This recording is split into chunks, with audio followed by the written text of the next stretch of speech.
Captain Victoria Phantom Caldwell was cutting into her steak at the officers' club when Colonel Drake Montgomery leaned over and whispered 4 words that would change everything. "We need you airborne." What happened next would remind everyone at Seymour Johnson Air Force Base that some warriors never truly hang up their wings. They just wait for the right moment to prove that experience beats arrogance every single time. Before we jump back in, tell us where you're tuning in from, and if this story touches you, make sure you're subscribed, because tomorrow I've saved something extra special for you. Nobody bothered to look twice at Victoria Caldwell as she moved through the maintenance bays of Hangar 3 at Seymour Johnson Air Force Base in North Carolina. At 58, with steel gray hair pulled back in a practical ponytail, and wearing the same faded blue coverall she'd worn for the past 3 years, she blended into the background like a ghost from another era. Her name tag simply read, V. Caldwell, Civilian Contractor. And to the young airmen bustling around the F-15E Strike Eagles, she was just another old-timer who couldn't let go of military life. Staff Sergeant Austin Cooper, barely 24 and cocky beyond his years, had his own name for her, Fossil. He'd coined the term during her first week on the job, and it had stuck like aviation fuel on concrete. To him and his buddy Airman Logan Reed, Victoria was nothing more than a relic from the old Air Force, too stubborn to retire completely, too outdated to be truly useful. What they didn't know was that Captain Victoria Phantom Caldwell had once been the most feared night operations pilot in 3 different combat zones. Her call sign wasn't just for show. She'd earned it by appearing out of nowhere in the darkness, striking with surgical precision, and vanishing before enemy forces even knew what hit them. 147 combat sorties, 2 distinguished flying crosses, a Silver Star, and a reputation that had made enemy fighters think twice about venturing into contested airspace when Phantom was on patrol. But that was another lifetime. Now she spent her days performing routine maintenance on the very aircraft she'd once piloted into harm's way, invisible to a new generation of warriors who saw only an aging woman with grease under her fingernails and stories nobody wanted to hear. This particular morning, Victoria was conducting a detailed inspection of Strike Eagle tail number 910335, methodically checking every system with the reverence of someone who understood that these machines were more than metal and electronics. They were the difference between pilots coming home or being carried home. Her weathered hands moved over the controls with practiced precision, each switch and gauge a familiar friend from countless hours in similar cockpits. "Hey, Fossil," Cooper called out from across the hangar floor, his voice carrying just enough volume to ensure everyone could hear. "Make sure you don't break a hip climbing around that bird. Workers' comp doesn't cover prehistoric injuries." Reed snickered from his position near the tool crib. "Maybe we should get her one of those medical alert buttons." "Help! I've fallen and I can't get up!" His impression of an elderly voice drew laughter from several nearby airmen. Victoria said nothing. She learned long ago that respect wasn't given freely. It was earned through competence, not through arguments or appeals to authority. Let them have their jokes. She had work to do. The F-15E she was inspecting had just returned from a training mission over the Atlantic, and something in the post-flight report had caught her attention. A subtle vibration in the left engine during high-G maneuvers, barely noticeable but potentially catastrophic if left unchecked. The young pilot who had written the report had dismissed it as normal stress response, but Victoria's experienced eye recognized the early warning signs of bearing degradation. "Cooper," she called out, her voice steady and professional, "I need you to pull the engine diagnostic logs for the past 50 flight hours on this bird." Cooper looked up from his coffee and shrugged. "Can't you handle that yourself? I mean, you've been doing this since the Wright brothers, right?" Master Sergeant Carl Gibson, the hangar supervisor, overheard the exchange and wandered over with the lazy confidence of someone who had never been challenged by subordinates. Gibson had made it clear from Victoria's first day that he considered civilian contractors a necessary evil, cheap labor with questionable loyalty and outdated knowledge. "Problem, Caldwell?" Gibson asked, his tone suggesting that any problem she might have was automatically her fault. Victoria pointed to a specific line in the maintenance log. "This vibration reading is outside normal parameters. I recommend we ground this aircraft until we can perform a detailed bearing inspection." Gibson glanced at the report dismissively. "Pilot says everything felt normal by the end of the flight. These new engines run hot. Some vibration is expected. Bird scheduled for a training sortie this afternoon." "Sir, with respect, these readings suggest—" "Caldwell," Gibson interrupted, his voice hardening, "you're here to turn wrenches, not make flight safety decisions. That's what we have actual Air Force personnel for." The casual dismissal stung, but Victoria had heard variations of it countless times over the past 3 years. In the military hierarchy, civilian contractors occupied a peculiar limbo, essential for their expertise, but excluded from real authority. Retired meant irrelevant, regardless of what that retirement represented. Cooper watched this exchange with obvious satisfaction. To him, it was confirmation that the old woman didn't belong in their world of cutting-edge technology and modern warfare. "Don't worry, Fossil," he said with mock concern. "I'm sure the pilot can handle whatever's got you spooked.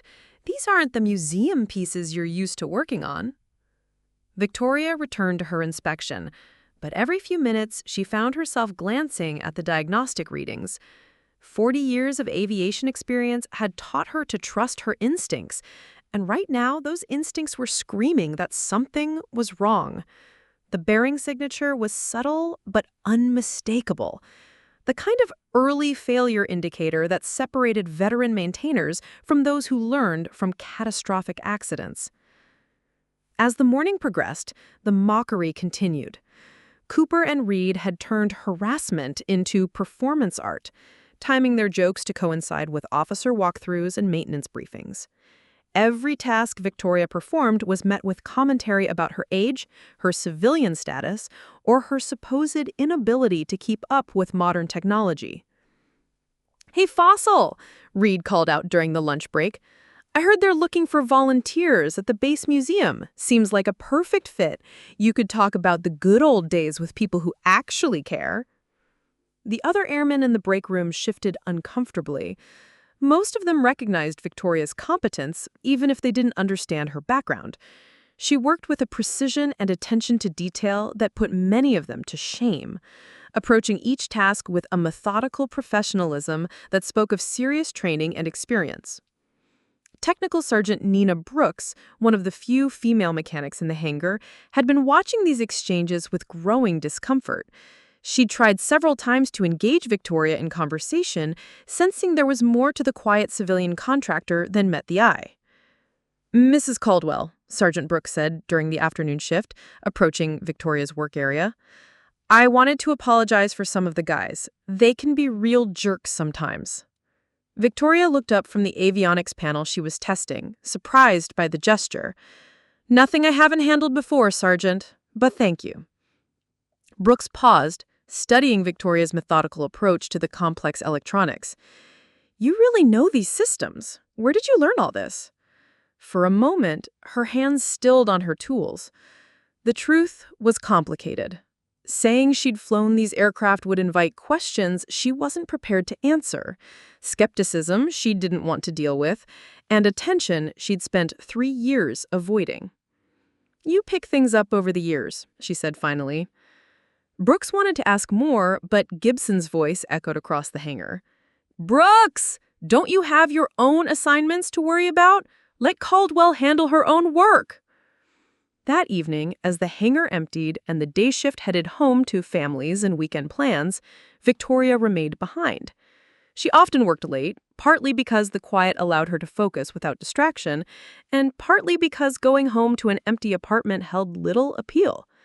Her husband had died 4 years ago, and her children lived scattered across the country, pursuing careers that left little time for an aging mother who'd spent 20 years in uniform.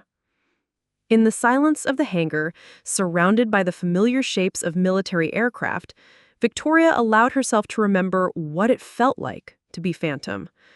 The weight of night vision goggles, the subtle vibration of a fighter jet at altitude, the absolute trust that existed between pilot and machine when everything worked in perfect harmony. She opened her personal toolbox and pulled out a worn photograph, her old squadron, taken after a particularly successful mission over hostile territory. 12 pilots in flight suits, their faces young and confident, their eyes holding the special gleam that came from knowing they were among the best in the world at what they did.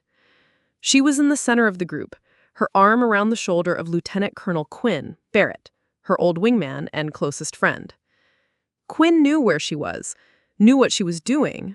They talked every few months, careful conversations that danced around the topic of whether she was wasting her talents in a maintenance hangar. But Quinn didn't understand the peace Victoria had found in working with her hands, in being useful without being responsible for life and death decisions. At least, she'd found peace until this morning's diagnostic report. Even now, hours later, those bearing readings haunted her. She'd seen similar patterns before, always preceding catastrophic failures that turned routine training flights into emergency situations. Victoria walked over to Strike Eagle 910035 and ran her hand along the fuselage. Tomorrow, some young pilot will climb into this cockpit, trust his life to these engines, and push this aircraft to its operational limits. If she was right about the bearing degradation, that trust would be misplaced. But she was just a civilian contractor, just Fossil, the old woman who turned wrenches and got in the way of modern efficiency. Her concerns had been dismissed, her expertise questioned, her warnings ignored. As she gathered her tools and prepared to leave, Victoria made a mental note to check the flight schedule first thing in the morning. If 910035 was still cleared for flight operations, she'd have to decide whether to push the issue further or simply document her concerns and hope for the best. Sometimes, in the quiet moments between day and night, she could still hear the ghost voices of pilots calling for support, trusting that Phantom would be there when they needed her most. Tomorrow might be one of those times when being invisible was no longer an option. The North Carolina evening air was warm and humid as Victoria walked to her truck, the familiar weight of unspoken knowledge heavy on her shoulders. In 12 hours, the hangar would fill again with young voices and confident laughter, the casual arrogance of people who'd never learned that experience and wisdom were earned through surviving the unexpected. What none of them knew was that sometimes the most dangerous situations weren't announced with sirens and emergency lights. Sometimes they crept up quietly, hidden in routine maintenance reports and dismissed by people too young to recognize the signs. Tomorrow would bring more mockery, more dismissal, more systematic underestimation of the woman they called Fossil. But Victoria Caldwell had spent a lifetime proving that the most dangerous opponents were often the ones nobody saw coming. And sometimes the old ways were still the best ways. The second day brought a new level of systematic harassment that would have broken a lesser person. Cooper had spent his evening researching military records databases, convinced he could expose what he saw as Victoria's inflated sense of importance. He arrived at work armed with fresh ammunition for his campaign of humiliation. "You know what's interesting, Fossil?" Cooper announced while Victoria performed her morning inspection of the F-15E fleet.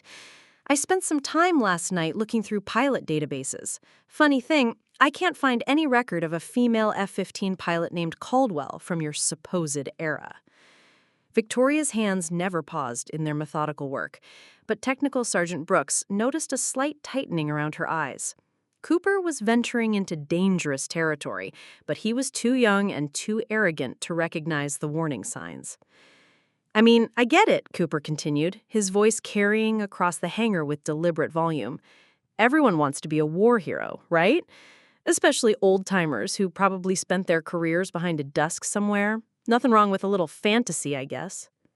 Reed joined the performance, emboldened by Cooper's research. My dad actually was a pilot in Desert Storm. He always said you could spot the real deal from the wannabes pretty easily. The real ones don't talk about it much, and they sure don't make up call signs like Phantom. Victoria set down her diagnostic tablet and looked directly at Reed. Your father was right about that. The real ones usually have better things to do than brag to children. The subtle rebuke hit its mark, but Cooper wasn't finished. So you admit you're full of it? Just another civilian contractor with delusions of grandeur? I admit your father raised a smart son. Too bad wisdom doesn't always transfer to the next generation. Master Sergeant Gibson chose that moment to arrive with unwelcome news and a barely concealed smirk. He'd been watching the harassment campaign with approval, seeing it as a way to potentially force out a contractor he'd never wanted. Caldwell, Gibson announced. Change of plans. That bird you were so worried about yesterday, 910335, it's flying a special training mission this afternoon. High-G combat maneuvering with some visiting pilots from Langley. Hope your concerns were just overcaution. Victoria felt her stomach drop. The bearing degradation she had identified yesterday would be exponentially worse under the stress of aggressive maneuvering. What had been a potential problem yesterday could become a catastrophic failure today. Sir, I strongly recommend we ground that aircraft until we can perform a detailed inspection. Those diagnostic readings are within acceptable parameters, according to my crew chiefs. And frankly, Caldwell, I'm getting tired of your constant second-guessing of my people. Maybe it's time to remember that you're here to follow procedures, not create problems. The hangar fell silent. Everyone present understood they were witnessing something significant, a direct challenge to Gibson's authority from someone who was supposed to be invisible. Victoria stood slowly, her weathered hands still holding the diagnostic tablet. Sergeant Gibson, I've been working on aircraft since before most of your crew chiefs were born. Those readings indicate imminent bearing failure, and if that happens during high-G maneuvering, are you questioning my judgment, Mrs. Caldwell? Gibson's face flushed red. Because if you are, I can arrange for your contract to be terminated today. There are plenty of unemployed mechanics who understand their place in the chain of command. The threat hung in the air like aviation fuel vapor, dangerous and volatile. Victoria needed this job. Her military pension covered basic expenses, but at 58, finding new employment would be almost impossible. Gibson knew it, and his smirk made it clear he was enjoying the power dynamic. Cooper watched this exchange with visible satisfaction. This was better than his usual entertainment, watching the old woman get put in her place by someone with real authority. Don't worry, Fossil, Cooper called out with mocked concern. I'm sure the pilots can handle whatever's got you spooked. These aren't the museum pieces you're used to working on. But Victoria's attention wasn't on Cooper's taunts. She was calculating failure probabilities, stress loads, and the window of time before bearing degradation became catastrophic. In her mind, she could see the sequence of events: the subtle vibration becoming violent oscillation, engine components separating at 20,000 feet, a skilled pilot fighting for control of a crippled aircraft. Understood, sir, she said quietly to Gibson. I'll document my concerns in the maintenance log. You do that, Gibson replied dismissively. And Caldwell, maybe focus on the work you're actually qualified to do instead of playing pilot. The day deteriorated further when Victoria discovered that someone had been sabotaging her work. Tools were missing from her kit. Critical torque specifications had been altered on her worksheets. Safety wire had been loosened overnight on components she'd secured the day before. The systematic nature of the interference suggested military precision. Someone was actively trying to make her fail. She reported the incidents to Gibson, who barely looked up from his paperwork. Maybe you're just getting forgetful, Caldwell. Happens to the best of us at your age. But Victoria recognized a coordinated campaign when she saw one.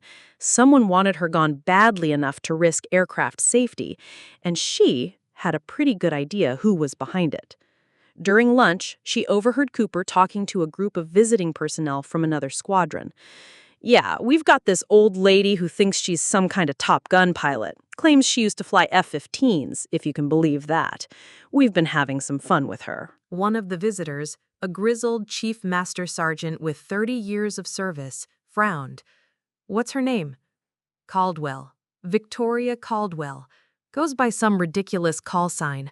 Phantom or something." The chief's expression changed dramatically. "Did you say Phantom?" "Yeah, why?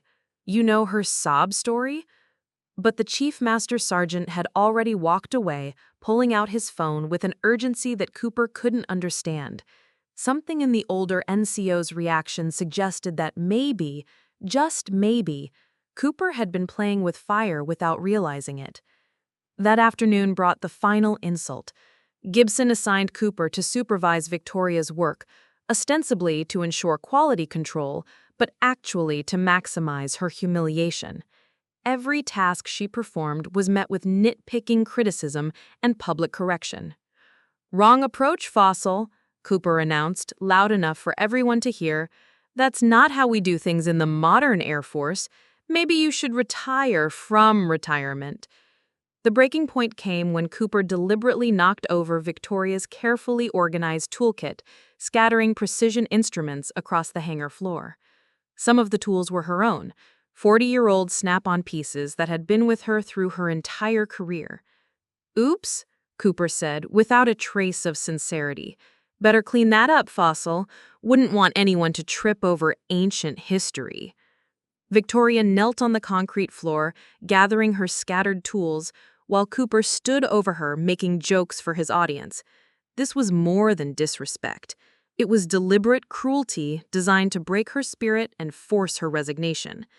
As she reached for her torque wrench, a gift from her first crew chief 30 years ago, Victoria's hand closed around the familiar handle, and something shifted inside her. The mockery, the sabotage, the systematic humiliation, it all crystallized into a moment of perfect clarity.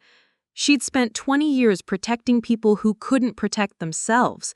She'd faced enemy fighters, survived mechanical failures, and landed damaged aircraft through sheer skill and determination. She'd earned her place in the sky and her respect on the ground through blood, sweat, and unwavering competence.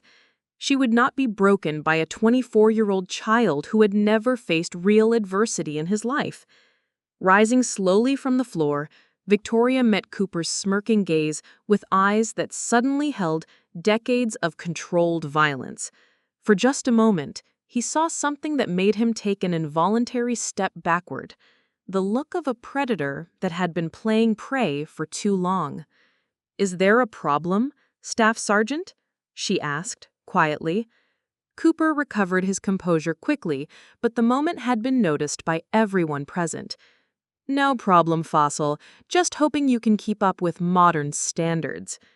"I'll keep up," Victoria said, her voice carrying a promise that went far beyond aircraft maintenance. That evening, alone in the hangar with her battered dignity and bruised pride, Victoria made a decision. She opened her personal locker and pulled out a small, worn address book, the kind that serious military professionals kept as backup to electronic contacts. Her finger traced down familiar names until she found the one she needed: Lieutenant Colonel Quinn Barrett, her old wingman, her closest friend from the squadron, the one person who knew exactly who Phantom had been and what she was capable of. Victoria picked up her phone and dialed a number she hadn't called in 2 years. It was time to remind some people that warriors don't disappear just because they change uniforms. They just wait for the right moment to prove that experience beats arrogance every single time. Tomorrow would bring more harassment, more sabotage, more attempts to destroy her credibility and her livelihood. But Victoria Caldwell had survived combat, bureaucracy, and 3 years of forced invisibility. Phantom was about to remember who she really was. The call came at 0630 hours the next morning, jolting Victoria from restless sleep. Her secure phone, the one she'd kept active despite being officially retired, buzzed with an emergency tone she hadn't heard in 3 years. Old habits died hard, and she was instantly awake, combat-ready despite the civilian clothes and quiet apartment. "This is Caldwell. Victoria, it's Quinn." Lieutenant Colonel Quinn Barrett's voice carried the weight of someone who'd been awake all night dealing with crisis management. "I got your message about the bearing issue. We need to talk." Victoria sat up in bed, suddenly alert. Quinn Barrett wasn't just her old wingman. He was now serving as Deputy Operations Officer at Seymour Johnson, though their paths hadn't crossed during her 3 years as a civilian contractor. The Air Force was good at keeping people in separate lanes, especially when those people had complicated histories. "The bird flew yesterday afternoon, didn't it?" Victoria asked, though she already knew the answer from the sick feeling in her stomach. "Emergency landing at 15:47 hours, left engine seizure during high-G maneuvering, exactly like you predicted. Pilot got it down safe, but it was close. Too close." Victoria closed her eyes. She'd seen this scenario play out before, the subtle warning signs ignored, the gradual failure becoming catastrophic failure, skilled pilots forced to fight for their lives because someone in a position of authority had chosen convenience over caution. How bad was the seizure? Complete bearing failure. If it had happened 30 seconds later during the vertical climb phase, Quinn's voice trailed off. They both knew what that meant. At that point in the maneuver, a single engine failure would have meant insufficient power to maintain altitude, insufficient time to troubleshoot, and insufficient options for emergency recovery.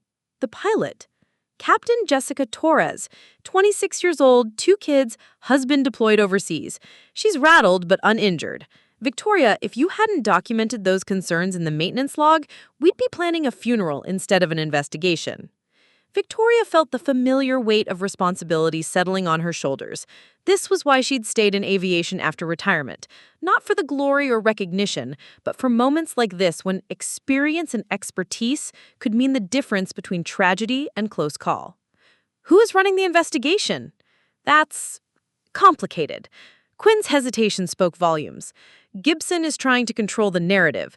He's claiming the failure was unforeseeable, that your concerns were noted but determined to be unfounded by qualified personnel. Qualified personnel? Victoria's voice hardened. "Quinn, I've been working on these engines before most of his qualified personnel knew which end of a wrench to hold."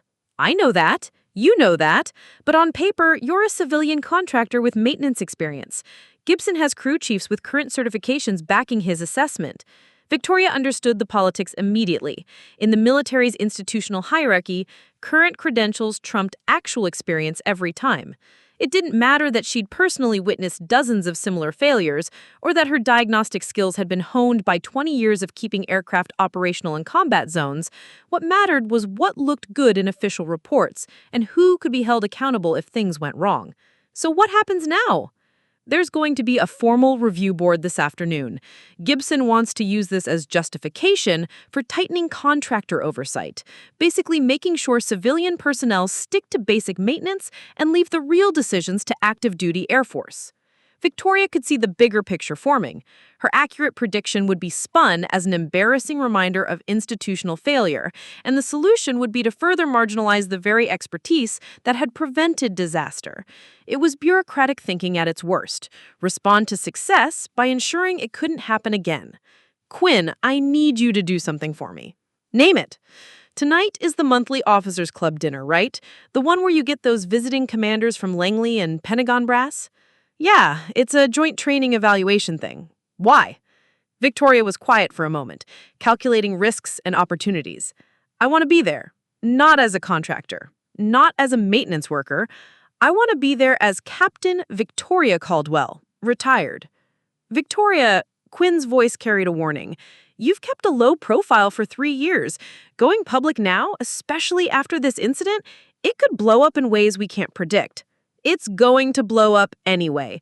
Gibson's already positioning this as contractor overreach. Better to control the narrative before someone else writes it for us." "What are you thinking?" Victoria was already getting dressed, her mind shifting into operational planning mode. "I'm thinking it's time for some people to learn that just because someone's wearing coveralls doesn't mean they know how to wear a uniform." Quinn was silent for a long moment. He'd flown with Phantom for 2 years, had seen her thread the needle between friendly and hostile forces more times than he could count. When she got that particular tone in her voice, calm, controlled, and absolutely certain, it usually meant someone was about to have a very bad day. "Sure about this, Victoria? Once you go public, there's no going back to being invisible." "I've been invisible for 3 years. Yesterday, that invisibility almost killed a young pilot with 2 kids. Maybe it's time for Phantom to come out of retirement." "Sure about this, Victoria? Once you go public, there's no going back to being invisible." "I've been invisible for 3 years. Yesterday, that invisibility almost killed a young pilot with 2 kids. Maybe it's time for Phantom to come out of retirement." After hanging up, Victoria stood in front of her bedroom closet for the first time in years, looking past the civilian clothes to a dark corner where her dress blue uniform hung in protective plastic. She'd kept it maintained out of habit, the creases sharp, the brass polished, the ribbons arranged in perfect order according to regulations that were burned into her muscle memory.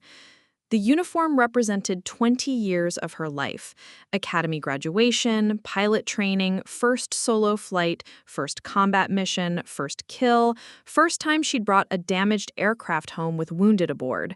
Every ribbon told a story. Every decoration represented a moment when she'd been tested and proven worthy. More importantly, it represented authority, not the borrowed authority of current rank or position, but the earned authority of someone who'd repeatedly demonstrated competence under pressure. When she wore this uniform, she wasn't Victoria the contractor or Fossil the maintenance worker.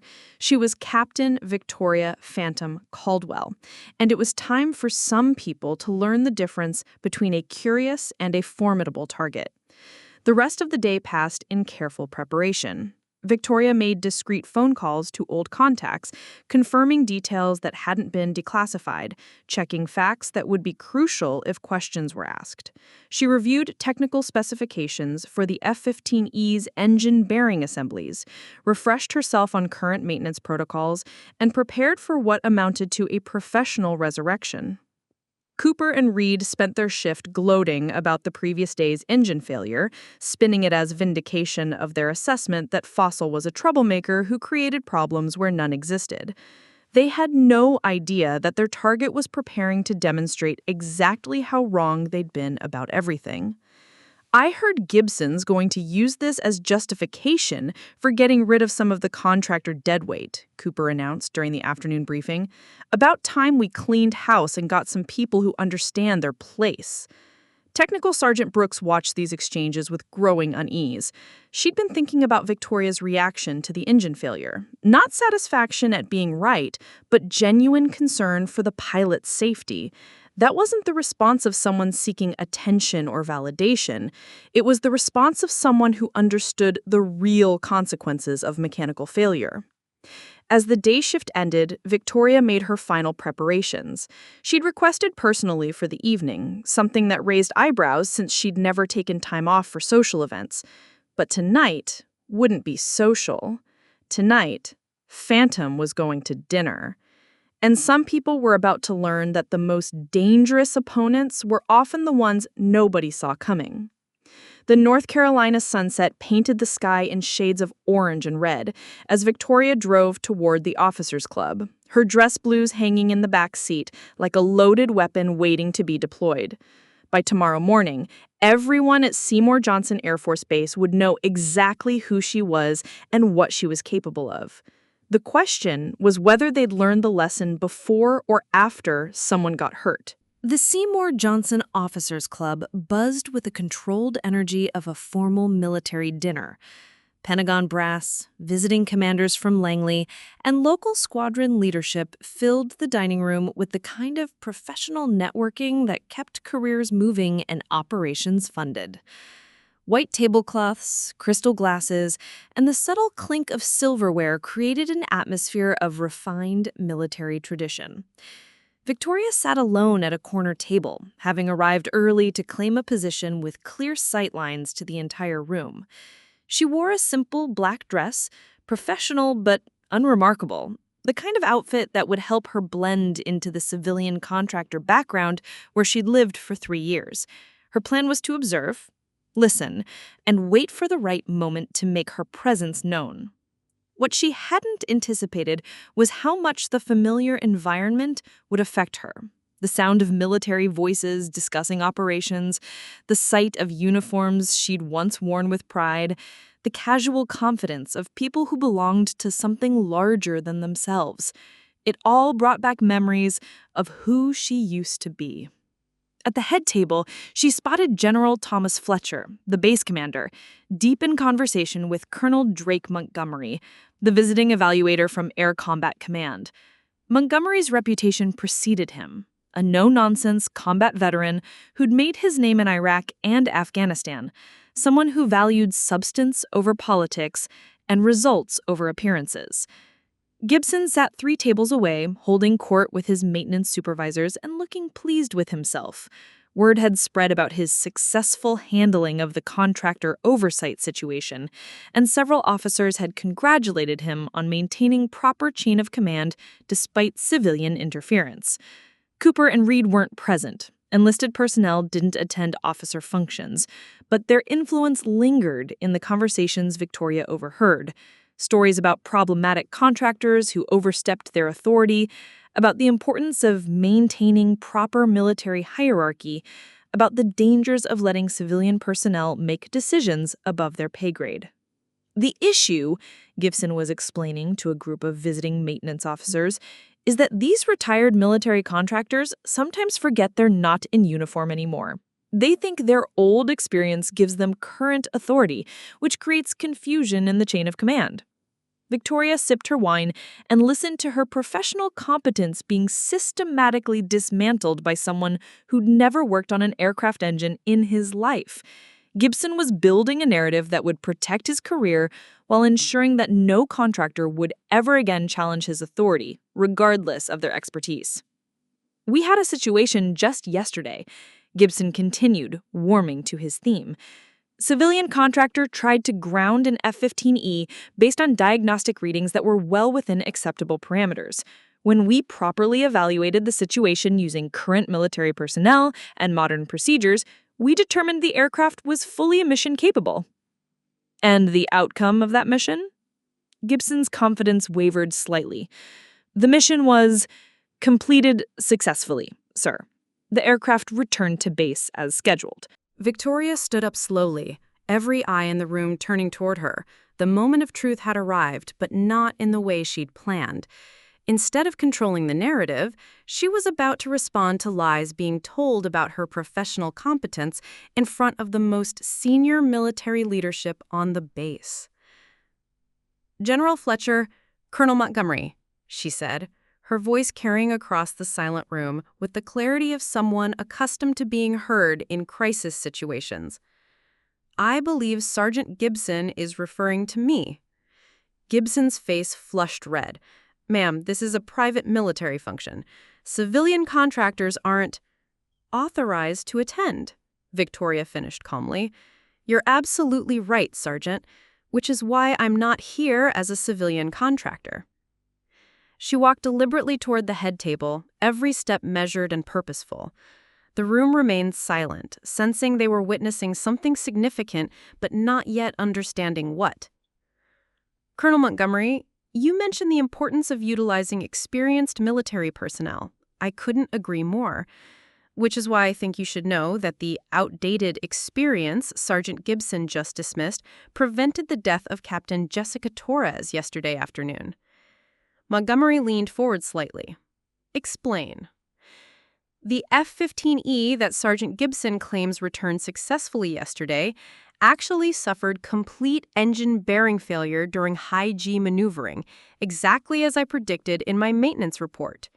Captain Torres managed an emergency landing with single-engine power, but if the failure had occurred 30 seconds later during vertical climb, we'd be planning a memorial service instead of a dinner party." The silence in the room was now complete. Gibson looked like he'd been struck by lightning, while General Fletcher's expression suggested that someone was about to have a very bad evening. "And you are," Montgomery asked quietly, Victoria straightened to attention, muscle memory taking over despite the civilian clothes and 3 years of invisibility. Captain Victoria Caldwell, United States Air Force, retired. Call sign, Phantom. And Colonel Montgomery, I believe we have some things to discuss. The transformation was instantaneous and complete. The invisible contractor had vanished, replaced by someone whose very presence commanded respect and attention. In that moment, everyone in the room understood they'd been witnessing a carefully orchestrated revelation. Colonel Montgomery stood slowly, his eyes never leaving Victoria's face. Captain Caldwell, he said, and everyone present heard the shift in his tone, from polite interest to serious attention. Captain, perhaps you'd join me for a private conversation. As they moved toward the club's private conference room, Victoria heard Gibson's voice behind her, weak and defensive. Sir, I had no idea she was... That's exactly the problem, Sergeant. You had no idea who you were dealing with, and your ignorance nearly cost us a pilot. The door to the conference room closed behind Victoria and Montgomery, muffling the explosion of conversation that erupted in the dining room. But she could still hear Quinn's voice, calm and professional, beginning to explain to a stunned audience exactly who Phantom was and what she'd accomplished during 20 years of military service. Colonel Montgomery poured 2 glasses of bourbon and handed one to Victoria. Captain, he said simply, I think it's time you told me what's really been happening at my best. Victoria accepted the glass and met his eyes directly. Sir, how much time do you have? Preparing and narrating this story took us a lot of time, so if you are enjoying it, subscribe to our channel. It means a lot to us. Now back to the story. Colonel Montgomery closed the conference room door and activated the white noise generator, standard practice for classified discussions. Victoria noticed the precaution and understood immediately that this conversation was about to become far more serious than a simple personnel dispute. Captain Caldwell, Montgomery began, settling into his chair with the deliberate movements of someone choosing his words carefully. Before we discuss what happened yesterday, I need to understand what's been happening for the past 3 years. Quinn Barrett gave me some background, but I want to hear it from you. Victoria took a sip of bourbon and organized her thoughts. This was the moment she'd been avoiding for 3 years, the full accounting of who she was and why she'd chosen invisibility over recognition. Sir, after my retirement, I wanted to stay close to aviation but without the responsibility of life and death decisions. Maintenance work seemed like a perfect fit. I could use my technical knowledge without carrying the weight of command authority. I thought I could contribute quietly and avoid complications. Complications? Victoria gestured toward the dining room where Gibson was presumably still trying to explain his version of events. Politics, sir. Rank dynamics. The tendency of some people to feel threatened by experience they don't understand. Montgomery nodded slowly. Quinn mentioned your service record. 3 combat deployments, 147 sorties, 2 distinguished flying crosses. Those aren't the credentials of someone who should be marginalized in maintenance discussions. With respect, sir, those credentials are exactly why some people feel the need to marginalize me. Nothing threatens institutional authority like competence that doesn't fit the organizational chart. The colonel studied her for a moment, clearly processing the implications of what she was saying. Tell me about yesterday's engine failure. All of it. Victoria pulled out her personal notebook, a habit from her pilot days when documenting everything could mean the difference between learning from mistakes and repeating them.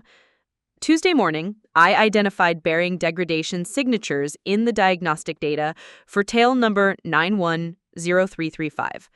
Vibration patterns consistent with early-stage failure, temperature variations suggesting inadequate lubrication, and stress readings that indicated the bearing assembly was operating outside normal parameters. You reported these concerns? To Master Sergeant Gibson, yes, sir. He dismissed them as contractor interference and accused me of trying to exceed my authority. The aircraft was cleared for a high-G training mission despite my written recommendation for immediate grounding. Montgomery made notes on his tablet. And the outcome? Complete bearing seizure at 15:47 hours during aggressive maneuvering, exactly as predicted. Captain Torres managed an emergency landing, but if the failure had occurred during the vertical climb phase of the exercise, she wouldn't have had sufficient altitude or airspeed for recovery.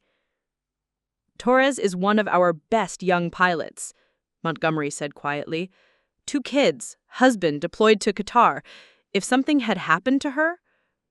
Sir, this isn't about vindication or proving I was right. It's about a systematic problem where experience is being dismissed because it doesn't come with current rank or position. Yesterday, it was an engine bearing. Tomorrow, it could be something worse. The colonel leaned back in his chair, clearly wrestling with institutional implications that went far beyond a single maintenance dispute. Captain, what you're describing suggests a fundamental failure in how we utilize our most experienced personnel. Yes, sir, and it's not unique to this base.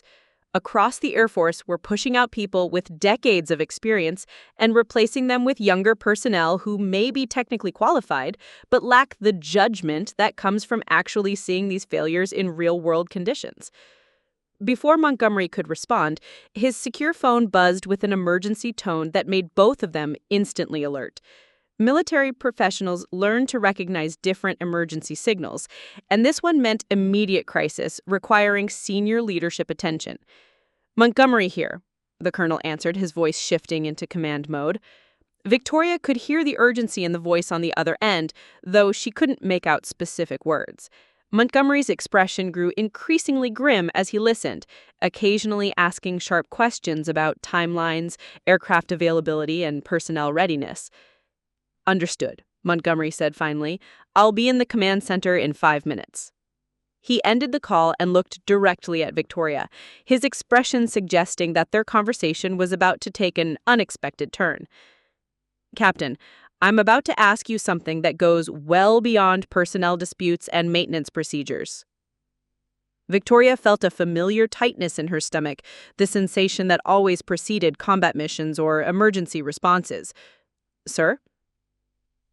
Montgomery stood up and walked to the window overlooking the flight line, where emergency lights were beginning to flash across the tarmac.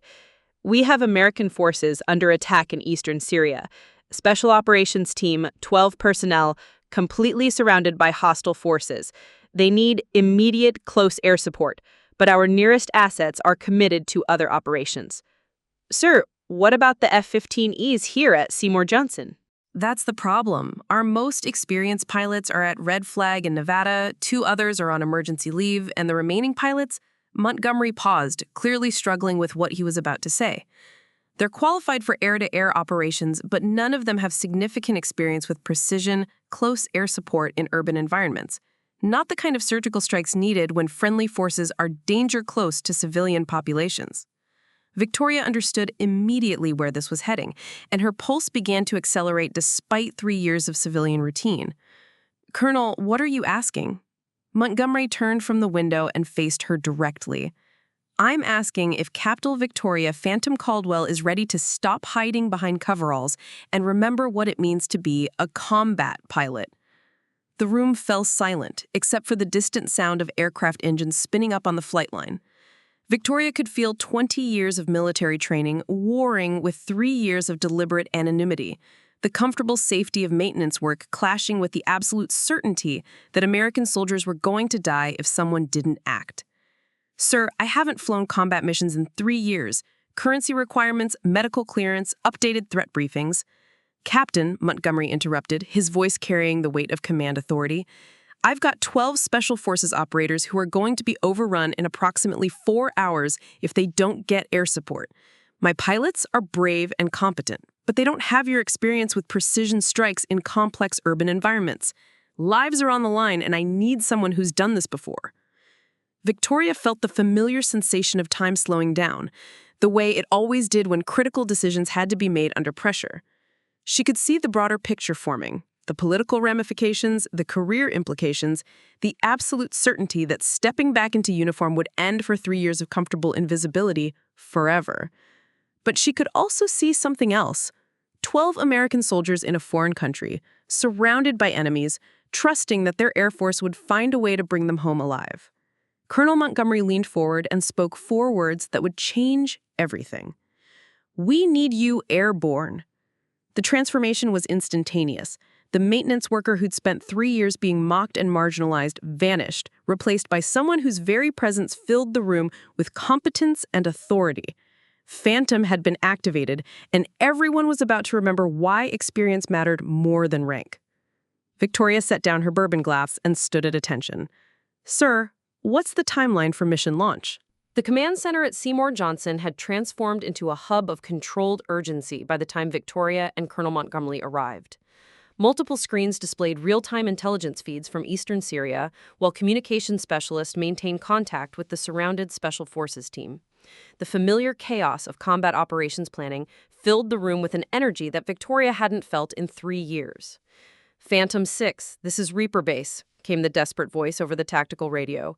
"We are taking heavy fire from multiple directions. Request immediate close air support. Danger close, urban environment. How copy?" The voice belonged to someone young, scared, but professionally controlled, exactly the kind of soldier Victoria had spent 20 years protecting. In the background, she could hear the distinctive crack of small arms fire and the deeper boom of what sounded like mortar rounds. General Fletcher looked up as they entered, his expression mixing relief with concern. "Colonel Montgomery, thank God. What's our situation with available pilots?" Montgomery gestured toward Victoria, who was still wearing her civilian dress from the Officers' Club dinner. "Sir, I'd like you to meet Captain Victoria Phantom Caldwell. She's volunteered to handle the close air support mission." General Fletcher's eyebrows rose significantly. "Colonel, I appreciate the offer, but we need someone with current qualifications, updated training, and—" "Sir," Victoria interrupted quietly, "with respect, those soldiers don't have time for a certification review. They need someone who's done this before and done it in situations exactly like this one." She moved to the tactical display showing the urban environment where the Special Forces team was trapped. Street layouts, building heights, civilian population density, it was the kind of complex targeting scenario that separated experienced combat pilots from those who'd only trained in controlled environments. "What's the threat assessment?" Victoria asked, her voice shifting into the calm professionalism that had made her legendary in combat zones. The intelligence officer, a young captain who clearly didn't recognize Victoria's significance, looked uncertainly at General Fletcher. "Ma'am, this is classified intelligence for mission-qualified personnel only." "Captain," Montgomery said firmly, "brief her. Now." "Yes, sir. We have 12 Special Forces operators surrounded in a 3-story building in downtown Al-Hasaka. Enemy forces include approximately 40 to 50 militants with small arms, RPGs, and at least 2 technical vehicles with mounted machine guns. Civilian population in the area is estimated at 300, including women and children." Victoria studied the overhead imagery with eyes trained by decades of mission planning. Rules of engagement. Minimum civilian casualties, precision strikes only. The building where our people are located is surrounded by residential structures within 50 meters. Standard ordnance would create unacceptable collateral damage. This was exactly the kind of mission that had built Phantom's reputation. Surgical strikes in complex environments where millimeter precision meant the difference between saving lives and creating a massacre. Victoria could see the solution forming in her mind, but it would require flying skills that most pilots never developed and judgment that came only from experience. "What aircraft do we have available?" 2 F-15E Strike Eagles, fully armed and fueled," the maintenance officer reported. "But ma'am, given the urban environment and danger close requirements, the pilots would need extensive briefing on—" "I'll take the lead bird," Victoria said simply. "Single aircraft, precision engagement, minimal ordnance to reduce blast radius." General Fletcher stepped forward. "Captain Caldwell, I appreciate your willingness to help, but this mission requires someone with current qualifications and recent combat experience. We can't risk—" "Sir?" Victoria interrupted, her voice carrying an authority that filled the room. "How many precision urban strikes have your current pilots conducted in actual combat conditions?" The uncomfortable silence that followed provided the answer. "Phantom has 43 confirmed precision urban strikes in urban environments. 0 civilian casualties, 100% mission success rate." "Sir, we don't have anyone else with that kind of experience." Victoria was already moving toward the equipment room, muscle memory taking over despite 3 years of civilian life. I need a flight suit, updated threat briefings, and 15 minutes to review the targeting data. And someone needs to prep the aircraft for immediate launch. Ma'am, the technical sergeant requirements, medical clearance protocols, will be waived under emergency combat authority, General Fletcher said, making a command decision that would either save lives or end careers. Get her everything she needs. As Victoria changed into a borrowed flight suit, Technical Sergeant Brooks appeared in the equipment room. Word had spread through the base with lightning speed that the civilian contractor everyone called Fossil was actually a decorated combat pilot preparing for an emergency mission. Ma'am, I wanted to apologize for not recognizing who you were. We all should have known. Victoria looked up from adjusting her survival vest. Sergeant, there was no way for you to know, but now you do. The question is, what are you going to learn from this? That experience doesn't always come with current rank, and that we should listen to people based on their knowledge, not their position. Good answer. Now, is my aircraft ready? Yes, ma'am. Strike Eagle 910340, fully mission capable, armed with precision-guided munitions specifically selected for urban engagement. The crew chief is Master Chief Rodriguez. He volunteered when he heard Phantom was flying. Victoria paused in her preparations. Rodriguez? Staff Sergeant Cooper's supervisor? No, ma'am. Master Chief Antonio Rodriguez, 25 years experience, former crew chief for the 48th Fighter Wing. He specifically requested to prep your bird when he heard who was flying. The distinction was important. While young Cooper had been mocking her competence, a veteran crew chief with decades of experience had volunteered to ensure her aircraft was perfect for combat. Experience recognizing experience, regardless of current uniform. Victoria walked onto the flight line at 21:45 hours, her borrowed flight suit bearing temporary name tapes that read Phantom in block letters. The F-15E Strike Eagle sat under bright maintenance lights, every system checked and double-checked by people who understood that lives depended on mechanical perfection. Master Chief Rodriguez snapped to attention as she approached. Ma'am, your aircraft is ready. Full systems check complete, weapons load verified, fuel capacity maximum. She is ready to bring our people home. Victoria accepted the technical data with hands that hadn't trembled during equipment checks in 20 years. Chief, any issues I should know about? No, ma'am. This bird is solid. But, ma'am, I wanted to say it's an honor to prep an aircraft for Phantom. My son served with the 82nd Airborne in Afghanistan. He told me about a mission where an F-15 pilot saved his entire squad from being overrun. The pilot's call sign was Phantom. Victoria met the older man's eyes. Chief, your son made it home. Yes, ma'am. Thanks to you. As Victoria began her pre-flight inspection, word continued to spread throughout the base. In Hangar 3, Cooper and Reed watched the emergency preparations with growing understanding that everything they thought they knew had been wrong. The woman they'd been calling Fossil was preparing to fly into combat to save American lives, and everyone was suddenly remembering that some people earned their respect through actions, not words. The aircraft was perfect. Every system functioning flawlessly, every weapon precisely calibrated, every backup system ready for activation. This was what happened when experienced professionals prepared equipment for someone they respected, rather than someone they wanted to fail. Victoria climbed into the cockpit for the first time in 3 years, her hands finding controls and switches with muscle memory that made it seem like yesterday. The familiar smell of JP-8 fuel and avionics cooling filled her nostrils. The heads-up display came alive with navigation data and weapon status information. Seymour Tower, Phantom requesting immediate clearance for combat air patrol, destination classified. Phantom, you are cleared for takeoff. Runway 24 right. Wind calm, visibility unlimited.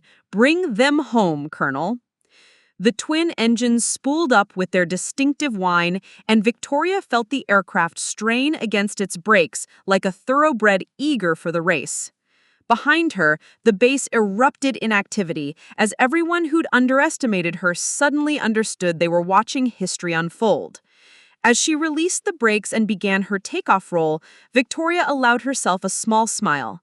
Sometimes the best response to 3 years of mockery wasn't revenge or vindication. Sometimes it was simply being excellent when it mattered most. The Syrian night sky was eerily quiet as Victoria approached the combat zone at 25,000 feet, her F-15E cutting through the darkness like a predator stalking its prey. 3 years of civilian life melted away as decades of combat experience took control.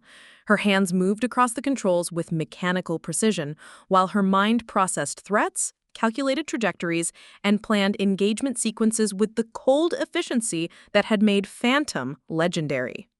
"Phantom, this is Reaper 6, came the desperate voice over the encrypted radio. "We are taking heavy fire from multiple positions. Ammunition running low. How long until support arrives?" Victoria checked her navigation display and weapons system status. "Reaper 6, Phantom is 2 minutes out. I need you to mark your exact position with infrared strobes and give me precise enemy locations." "Phantom, be advised we are in a 3-story building, northwest corner of the intersection. Enemy positions include technical vehicles 50 meters to our east, machine gun nest in the building directly south, and approximately 30 fighters in defensive positions surrounding our location."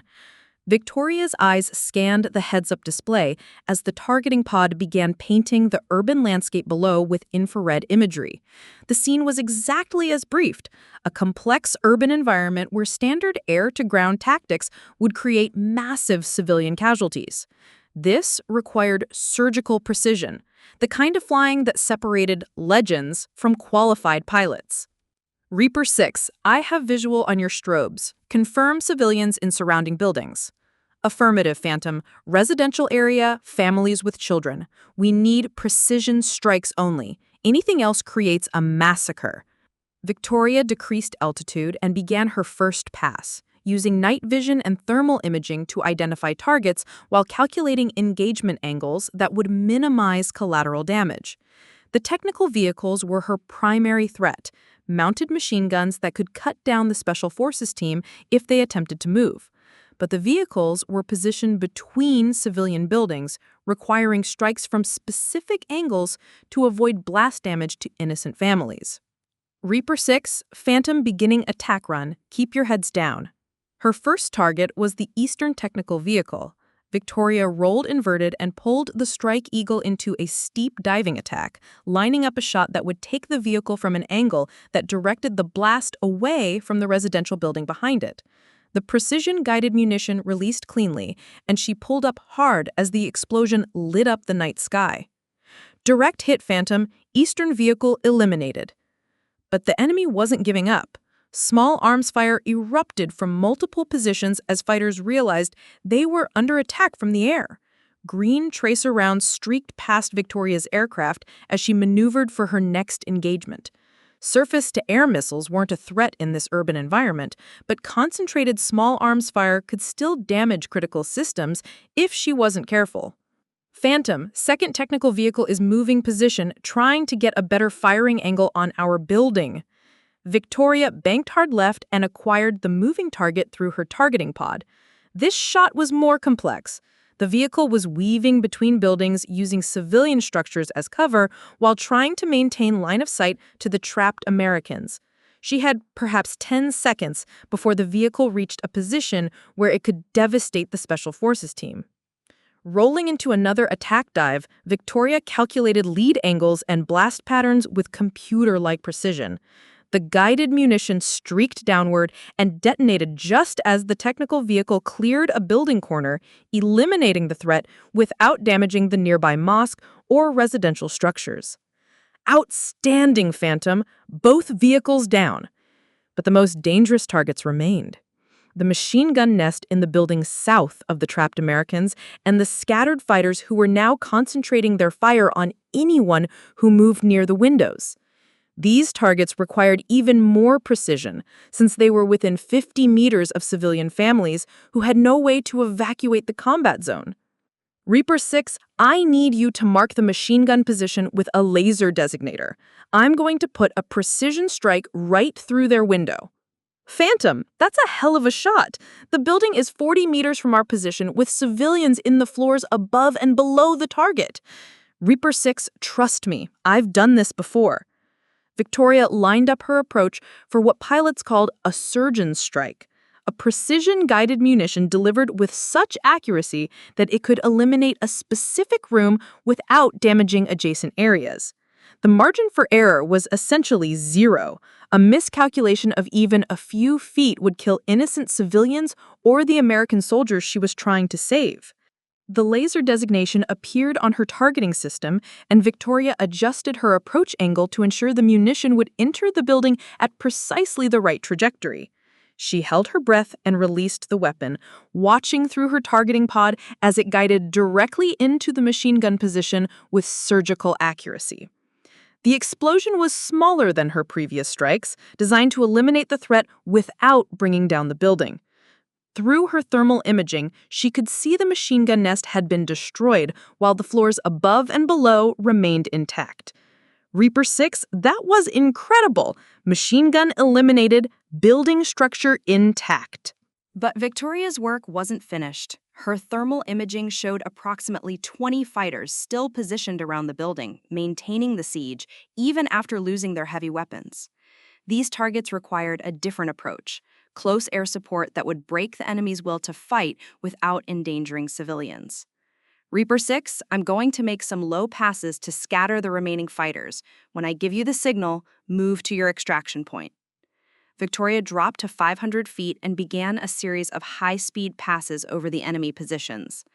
The psychological effect of an F-15E screaming overhead at low altitude was devastating to fighters who'd never faced professional air power. The remaining militants broke and ran, abandoning their positions as the overwhelming superiority of American military technology became impossible to ignore. Phantom, enemy fighters are scattering. We're moving to extraction point now.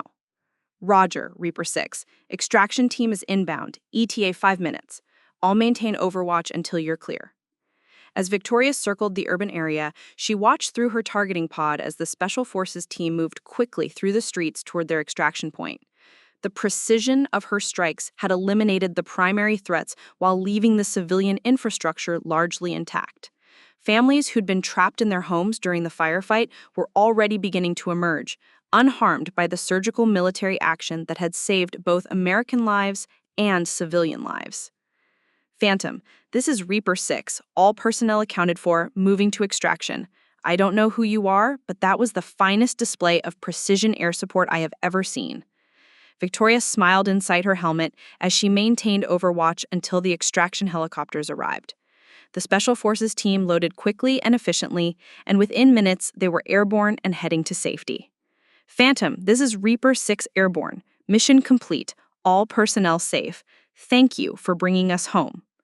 As Victoria turned her aircraft back towards Seymour Johnson Air Force Base, she allowed herself a moment of satisfaction. The mockery, the harassment, the systematic dismissal of her expertise, all of it had been answered with the kind of performance that reminded everyone why experience mattered more than rank, competence more than current certifications. The flight home gave her time to think about what would happen next. There would be debriefings, investigations, and probably career consequences for everyone involved in authorizing an irregular mission flown by a retired pilot.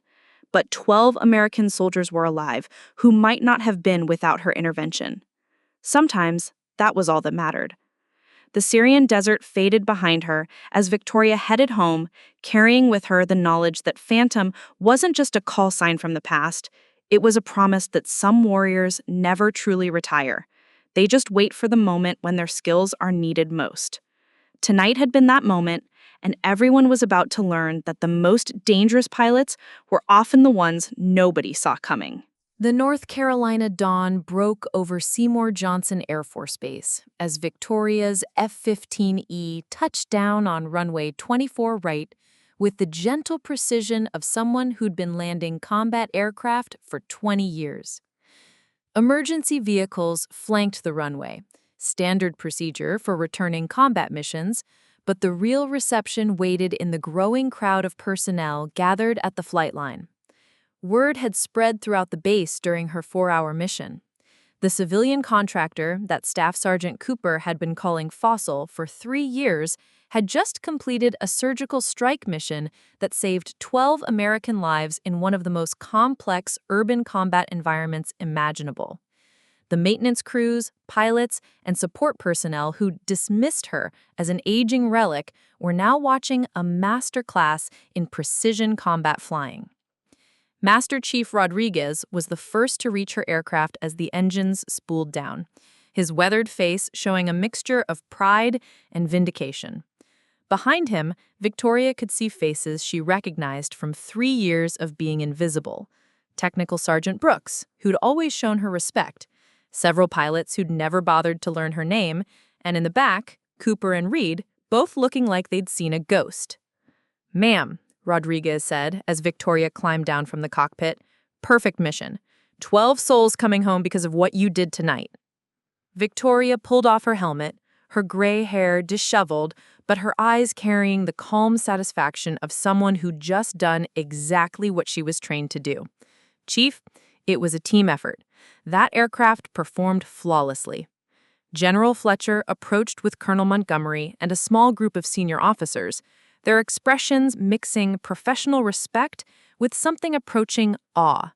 The casual dismissal that had characterized 3 years of interactions was gone, replaced by the recognition due someone who just demonstrated extraordinary competence under pressure. General Fletcher said formally, "Preliminary reports indicate a flawless mission with 0 civilian casualties and all friendly forces extracted safely. Outstanding work." "Thank you, sir. The aircraft performed exactly as expected and the ground team did their job perfectly. It was a good night for the good guys." Colonel Montgomery stepped forward with a secure tablet displaying real-time intelligence feeds. Phantom, the Special Forces team, wanted me to pass along their personal thanks. They said they've never seen precision air support like that in urban environments. Command wants a full debrief on your engagement techniques. Victoria accepted the tablet and scrolled through the after-action reports. The precision of her strikes had been documented by multiple intelligence sources. Each munition had hit exactly where intended, eliminating threats while preserving civilian infrastructure. It was the kind of surgical accuracy that couldn't be taught in simulators or practiced in training exercises. It came only from years of real-world experience in life-and-death situations. "Ma'am," Technical Sergeant Brooks said quietly, approaching with obvious nervousness, "I wanted to apologize again for not recognizing your background. We all should have known who we were working with." Victoria looked at the young woman with something approaching maternal pride. "Sergeant, you were the only one who consistently treated me with professional respect. You recognized competence before you knew about credentials. That's the mark of a good leader." The debriefing session lasted 3 hours, with intelligence officers, mission planners, and senior leadership examining every aspect of Victoria's tactical decisions. Her approach to urban precision strikes was being documented for inclusion in training protocols. Her targeting methods studied for application in future operations. The expertise that Gibson had dismissed as outdated contractor interference was now being recognized as institutional knowledge that needed to be preserved and transmitted. "Captain," the intelligence officer said during the technical review, "your approach to minimizing collateral damage while maintaining tactical effectiveness represents a significant advancement in close air support doctrine. We'd like to incorporate your methods into our training curriculum." "I'm happy to help, but remember that these techniques require extensive practical experience. You can't learn this level of precision from textbooks or simulators." During lunch break, Victoria found herself in the base cafeteria for the first time in 3 years. Previously, she'd eaten alone in the maintenance break room, invisible to the broader base community. Now, she was approached by a steady stream of personnel wanting to express their respect and learn from her experience. "Ma'am," a young F-15E pilot said hesitantly, "I'm Lieutenant Sarah Martinez. I was supposed to fly last night's mission before it was determined that we needed someone with urban combat experience. I wanted to thank you for stepping in and showing us what real precision flying looks like." Victoria studied the young woman, probably 26, technically qualified, but lacking the combat experience that turned good pilots into legends. Lieutenant, you would have done fine. The key is understanding that every shot you take has consequences beyond the immediate target. In urban environments, precision isn't just about hitting what you're aiming at. It's about not hitting everything you're not aiming at. Would you be willing to do some mentoring? I mean, if you're staying around the base? Victoria paused, considering the question. 3 years ago, she'd chosen invisibility over influence, maintenance work over leadership responsibilities. But last night had reminded her that experience had value beyond personal satisfaction. Maybe it was time to stop hiding her expertise behind coveralls and start sharing it with the next generation. Lieutenant, I think that could be arranged. The afternoon brought official recognition that 3 years of civilian contractor status couldn't contain. Colonel Montgomery appeared in the maintenance hangar with formal paperwork that would change Victoria's relationship with the base permanently. Captain Caldwell, Montgomery announced to the assembled maintenance personnel, I'm pleased to inform you that you've been offered a position as Senior Advisor for Combat Aviation, reporting directly to the Wing Commander. Your expertise in precision engagement tactics will be used to train the next generation of fighter pilots.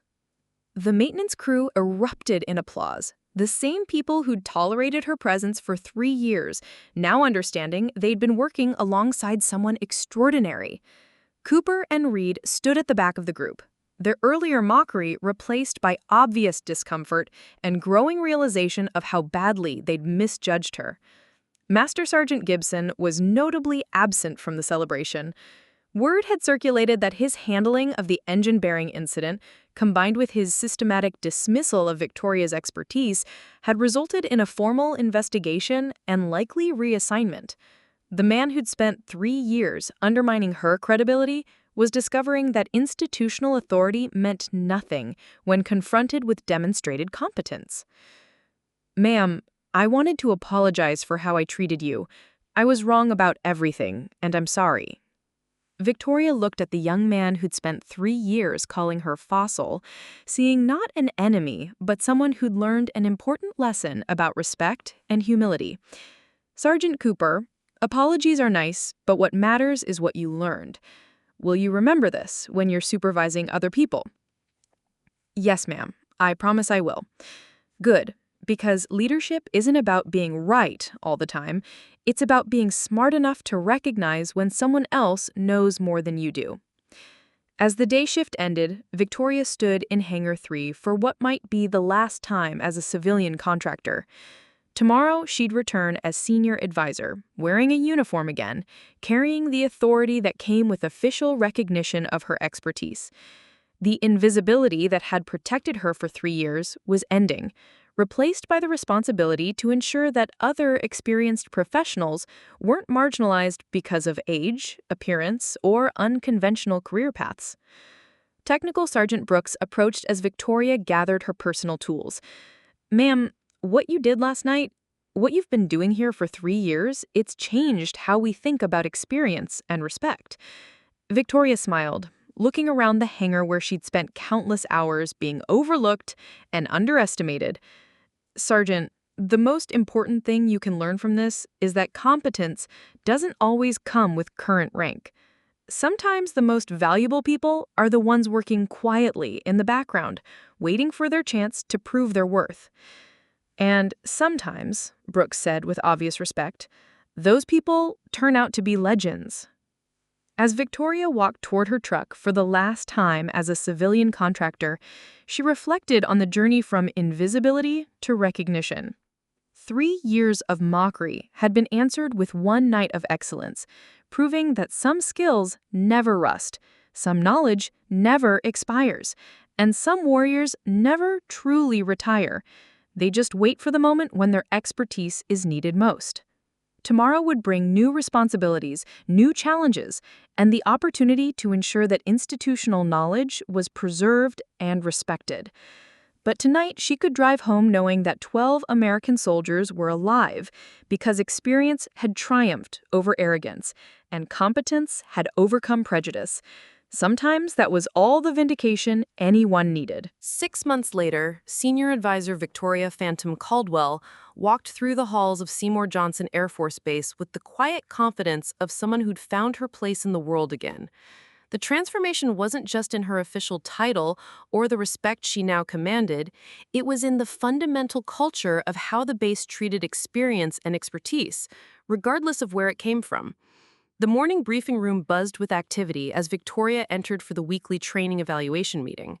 Young pilots who, 6 months ago, wouldn't have known her name now stood when she entered, not out of required military courtesy, but from genuine respect earned through demonstrated competence. Her precision strike techniques had become standard curriculum, and her urban combat methods were being adopted across multiple Air Force installations. "Good morning, everyone," Victoria said, settling into her seat at the head of the conference table. "Let's review this week's training results and discuss integration of experienced personnel across all squadrons." Lieutenant Sarah Martinez, now Victoria's protege and lead instructor for precision engagement training, opened her tablet and began the briefing. "Ma'am, we've completed urban combat training for 12 pilots this month. All participants showed significant improvement in target discrimination and collateral damage mitigation after implementing your engagement protocols." Victoria nodded approvingly. Martinez had developed into an exceptional instructor, combining natural talent with the wisdom Victoria had shared about reading complex tactical environments.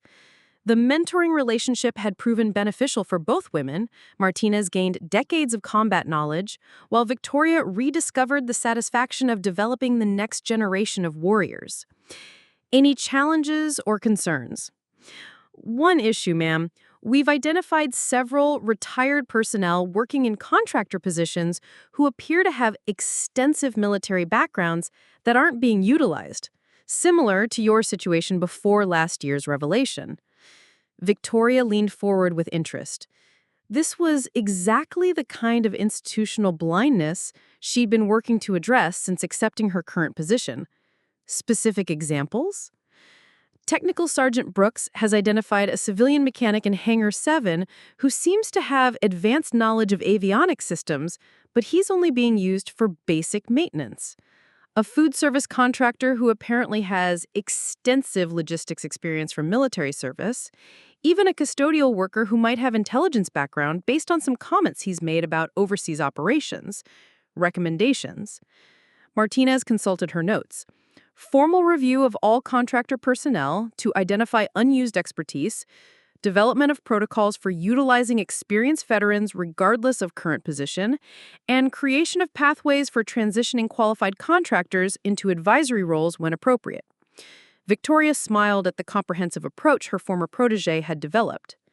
"Excellent analysis. Make it happen." The transformation extended beyond just military personnel policies. Cooper, now promoted to technical sergeant after demonstrating genuine growth and leadership development, entered the briefing room with a confident stride that replaced his former arrogance. His encounter with Victoria had fundamentally changed his approach to leadership and respect for others. "Ma'am," Cooper said, approaching Victoria after the formal briefing concluded, "I wanted to update you on the mentoring program we discussed." "Go ahead, Sergeant." "I've been working with 3 junior airmen who were showing similar attitude problems to what I had before. Dismissing older personnel, thinking current training was all that mattered, not recognizing experience when they saw it." Victoria studied Cooper's face, seeing genuine commitment to change rather than performative contrition. And the results. 2 of them have completely turned around their approach. They're actively seeking guidance from senior personnel, asking questions instead of making assumptions, showing real respect for institutional knowledge. The third one, Cooper paused, he's still struggling with the concept that competence doesn't always come with current rank. "What's your approach with the resistant one?" Cooper grinned slightly. "I'm arranging for him to spend a day working directly with Chief Rodriguez. Figure a little hands-on education about the difference between arrogance and confidence might help." Good thinking. Sometimes the best teachers are the ones who've been where you are and learned from their mistakes.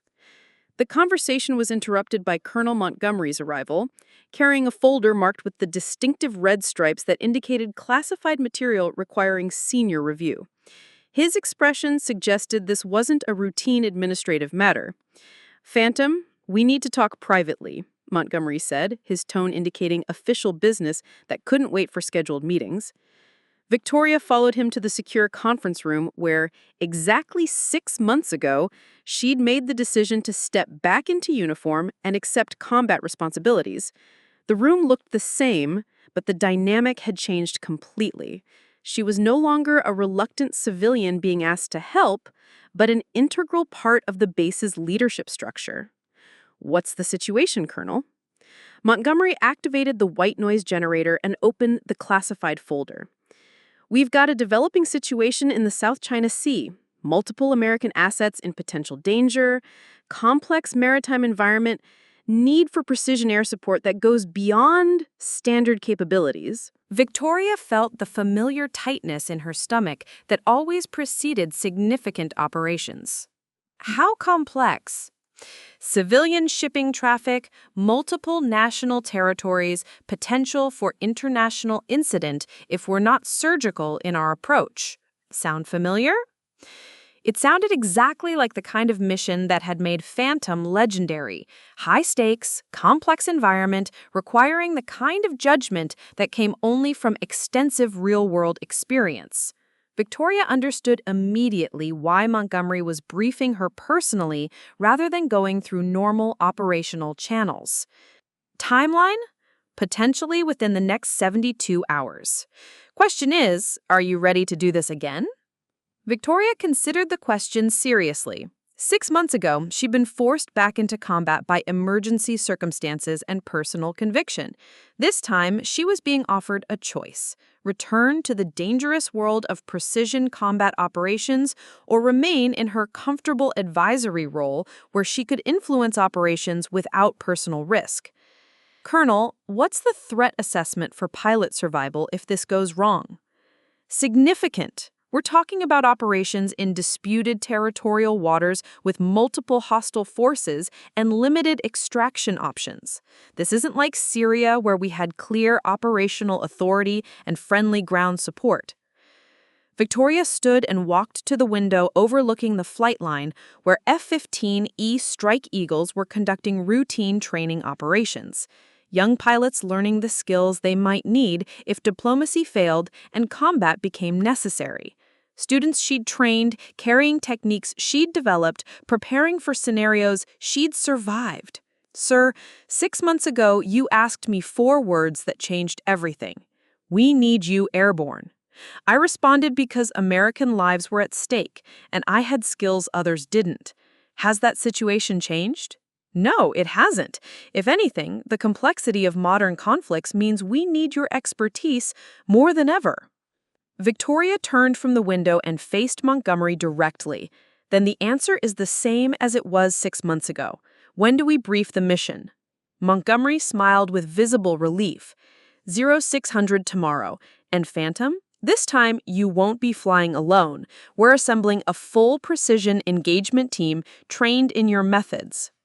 As evening approached, Victoria prepared to leave the base for what might be her last quiet night before another combat deployment. Tomorrow would bring mission planning, threat assessments, and the familiar weight of responsibility that came with life and death decisions.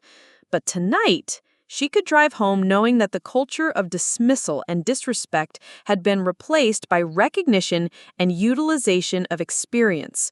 The mockery that had characterized her early contractor days had been transformed into institutional learning that would benefit veterans for years to come. 1 year later, Victoria stood before a packed auditorium at the Air Force Academy, delivering the keynote address to graduating cadets who would soon become the next generation of military leaders. The irony wasn't lost on her.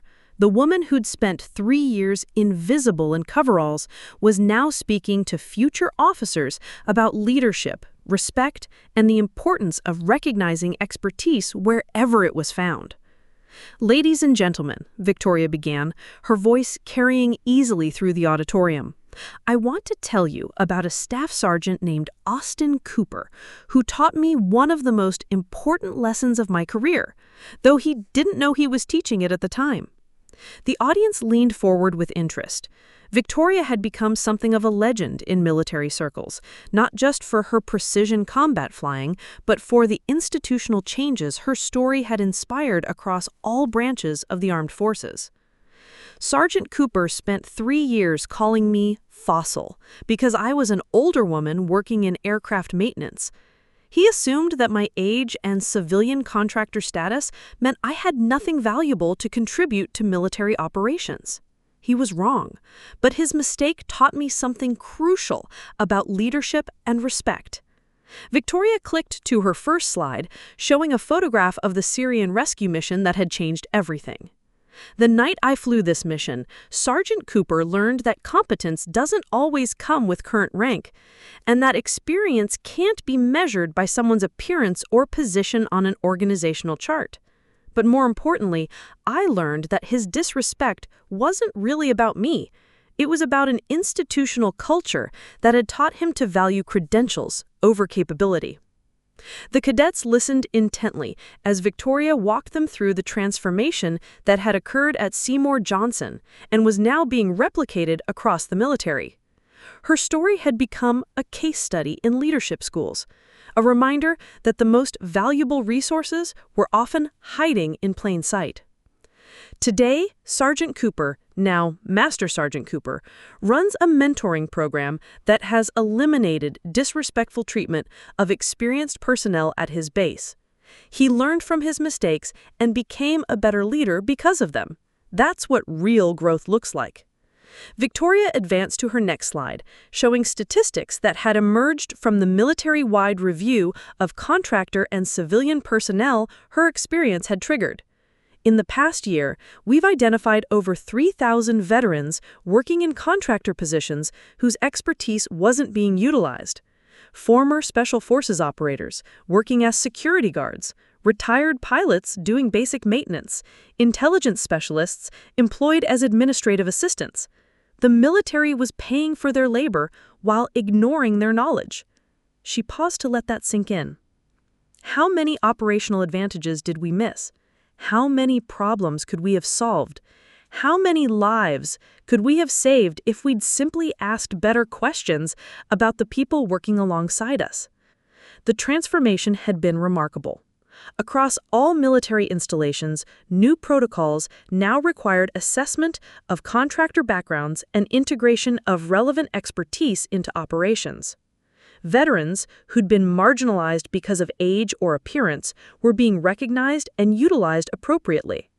The institutional blindness that had kept Phantom invisible for 3 years was being systematically eliminated.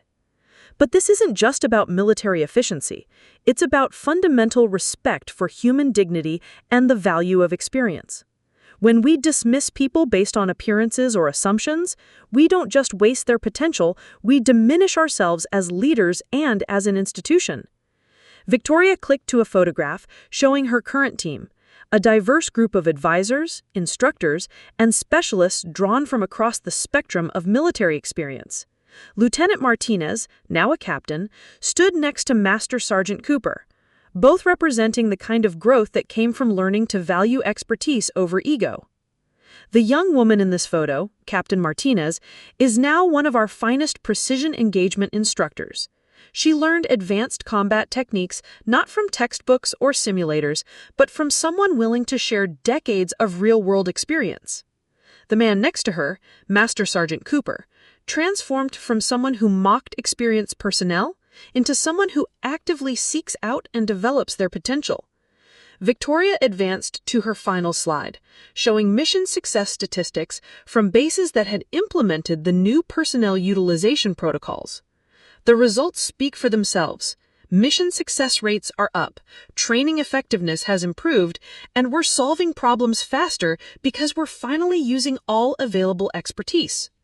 She stepped away from the podium and addressed the cadets directly. In a few months, you'll be responsible for leading people who may know more than you do about specific subjects. Your challenge will be recognizing that expertise and utilizing it effectively even when it comes from unexpected sources. Victoria paused, remembering her own journey from invisible contractor to respected leader. Some of the best advice you'll ever receive will come from people wearing the wrong uniform, working in the wrong job, or carrying the wrong rank for you to notice their wisdom. Your job as leaders is to see past the surface and recognize the substance. The applause was sustained and genuine. These future officers understood they were hearing not just a success story, but a fundamental lesson about leadership, respect, and the importance of humility in positions of authority. After the ceremony, Victoria was approached by a young cadet whose questions reminded her of Lieutenant Martinez's curiosity and eagerness to learn. "Ma'am," the cadet said, "what would you tell someone like Sergeant Cooper before he made those mistakes? How could he have known better from the beginning?" Victoria considered the question carefully. The best way to avoid those mistakes is to approach every person you meet with the assumption that they have something valuable to teach you. Age, appearance, current position, none of that tells you what someone knows or what they've experienced. Ask questions, listen to answers, and remember that wisdom often comes disguised as ordinary people doing ordinary jobs. And if you encounter someone who seems to be underutilized or disrespected, speak up. Be the voice that asks why someone with obvious competence isn't being heard. Sometimes it takes just one person recognizing potential to transform an entire situation. As Victoria prepared to leave the academy, she reflected on how completely her life had changed since that evening at the Officers' Club dinner when Colonel Montgomery had spoken 4 words that activated her. "We need you airborne." Those words hadn't just launched a single mission, they'd triggered a fundamental reassessment of how the military recognized and utilized experience. The South China Sea mission had been successful, as had several others that followed. But Victoria's most important contributions weren't the combat missions she'd flown. They were the institutional changes she'd inspired and the culture of respect she'd helped create. Her phone buzzed with a message from Master Sergeant Cooper, now running similar personnel development programs at 3 different bases. "Ma'am, wanted you to know we just identified a former Navy SEAL working as a janitor at Langley. He's now our new close-quarters combat instructor. Thanks for teaching us to look past the surface." Victoria smiled as she replied, "Outstanding. Keep asking the right questions and listening to the answers." As she walked across the academy grounds toward her car, Victoria thought about all the experienced veterans still working quietly in positions that didn't utilize their full potential. Some would be discovered and given opportunities to contribute meaningfully. Others would remain invisible, content to serve in whatever capacity was available. But now at least, the institutional culture was changing. Young leaders were being taught to recognize and respect experience wherever they found it. The casual dismissal and systematic marginalization that had characterized her contractor years was being replaced by curiosity and appreciation for institutional knowledge. The warrior's heart never truly retires, Victoria had learned. Sometimes it just waits patiently for the moment when its experience is needed most. And sometimes the most important victories aren't won in combat zones, but in the quiet recognition that every person has value, every veteran has wisdom to share, and every leader has the responsibility to see past appearances to find the substance beneath. Her journey from invisible contractor to respected leader was complete, but the impact would continue for decades as new generations of officers learned to value experience over appearance, competence over credentials, and wisdom over rank. Sometimes changing the world started with simply being excellent when it mattered most. And sometimes the most lasting legacies were built not from individual heroics, but from teaching others to recognize heroism wherever it might be found. Victoria drove toward her next assignment, knowing that somewhere another experienced veteran was working quietly in the background, waiting for someone wise enough to ask the right questions and listen to the answers. The culture had changed, but the work of recognizing and utilizing experience would continue. After all, excellence never went out of style, and wisdom never expired. It just waited for leaders smart enough to recognize its value. Up next, you've got 2 more standout stories right on your screen. If this one hit the mark, you won't want to pass these up. Just click and check them out. And don't forget to subscribe and turn on the notification bell so you don't miss any upload from us.